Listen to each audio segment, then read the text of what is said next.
God, just freaking take it away. Oh God.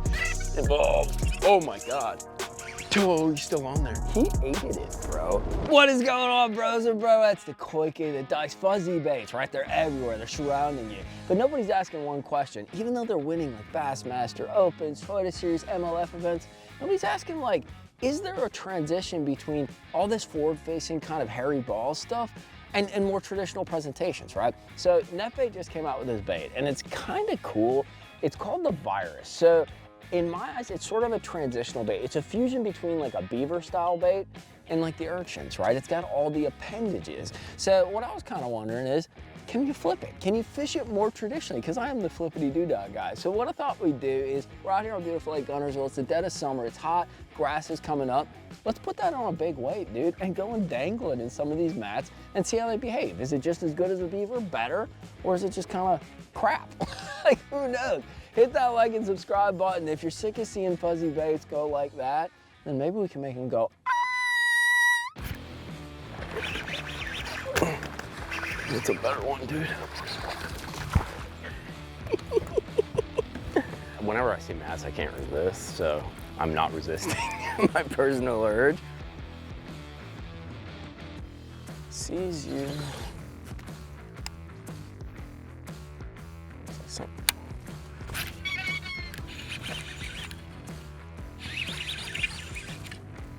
Ooh, a sizable bait. Holy crap, I want to give you a hug. I saw that fish move. It's interesting. You can kind of analyze these fish when you're flipping based upon where they actually bite.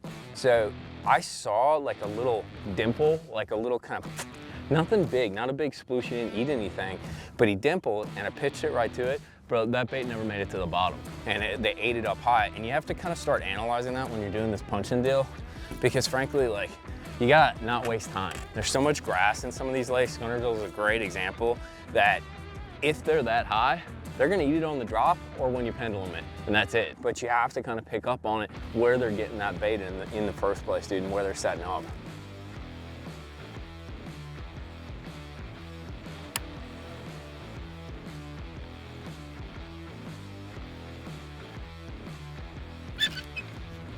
That's a good one.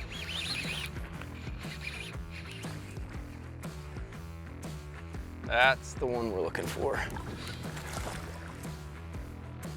Do you see how I was just holding it on there? I ain't got him landed. I'm already talking about how I caught the damn fish, right? Bro, quit being so angry. All right, there's a foreign change. Did you see what I was doing?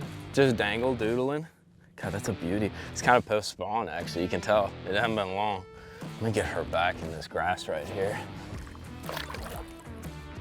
But that's what I'm talking about. You find like an active map, you do that dangle doodle, and you gotta just pick up on cues, right? We picked up on the cue that these fish are high. They're up in the mat. So we're pitching in on that initial drop. That's probably when we're like gonna get our bite initially. If we don't, we're bringing that bait up, maybe flicking it, not letting it go too far to the bottom, or dangle doodling it on the roof of the mat there. And when you hit an active mat that has some real estate, I guess, this thing's probably, I don't know, like 20 by 15 or so, just a little circle, like a little head as we call them in Florida. You gotta understand that it's just like a shell bar. It's just like a hard spot. It's gonna congregate more than one fish. Like you can go through 20 of them and they're barren wasteland graveyards you don't wanna walk through on Halloween, right? But you find like that one and it's like this sweet vermouge, like nice curves, you know? Like there's gonna be more than one. There's a reason they're there. That reason, I don't know, but there's a reason they're there and there's gonna be more than one.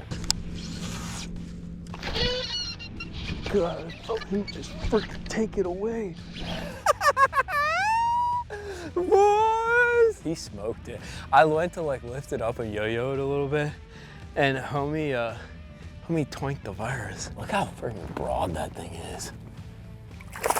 Okay, I didn't want to like it, but I like it a lot. And I think it's something different. It has that kind of brim profile to it, and they're chomping it. It's got that secret bait fuel powder too, which I think is probably helping, especially with these fish that are coming back and kind of grabbing it, but that's pretty dumb. They're smoking the piss out of it, dude. Oh my God. Bro, that's a freaking good.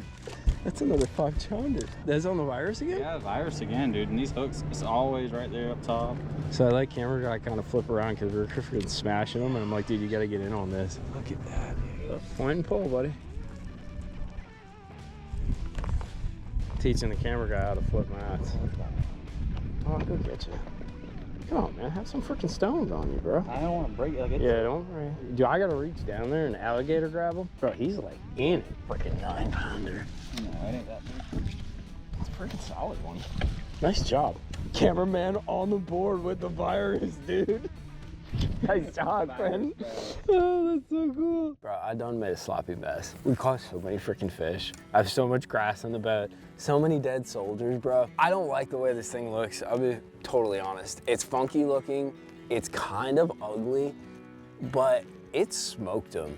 It slid through real clean. Like the body acts a lot like a beaver, so it has that kind of ovalesque brim shape. I also like the way it glid, right? Like it goes down, but it kind of goes down at an angle because there is a lot of like plane. And I think a lot of those like little appendages are shaking. We caught them both on the drop, as well as pumping it, as well as just dangling it under the mats. The downsides, it doesn't hold a hook very well, and there isn't much meat for like traditional fishing. So I'm running that little trocar with the snell right through there and that head.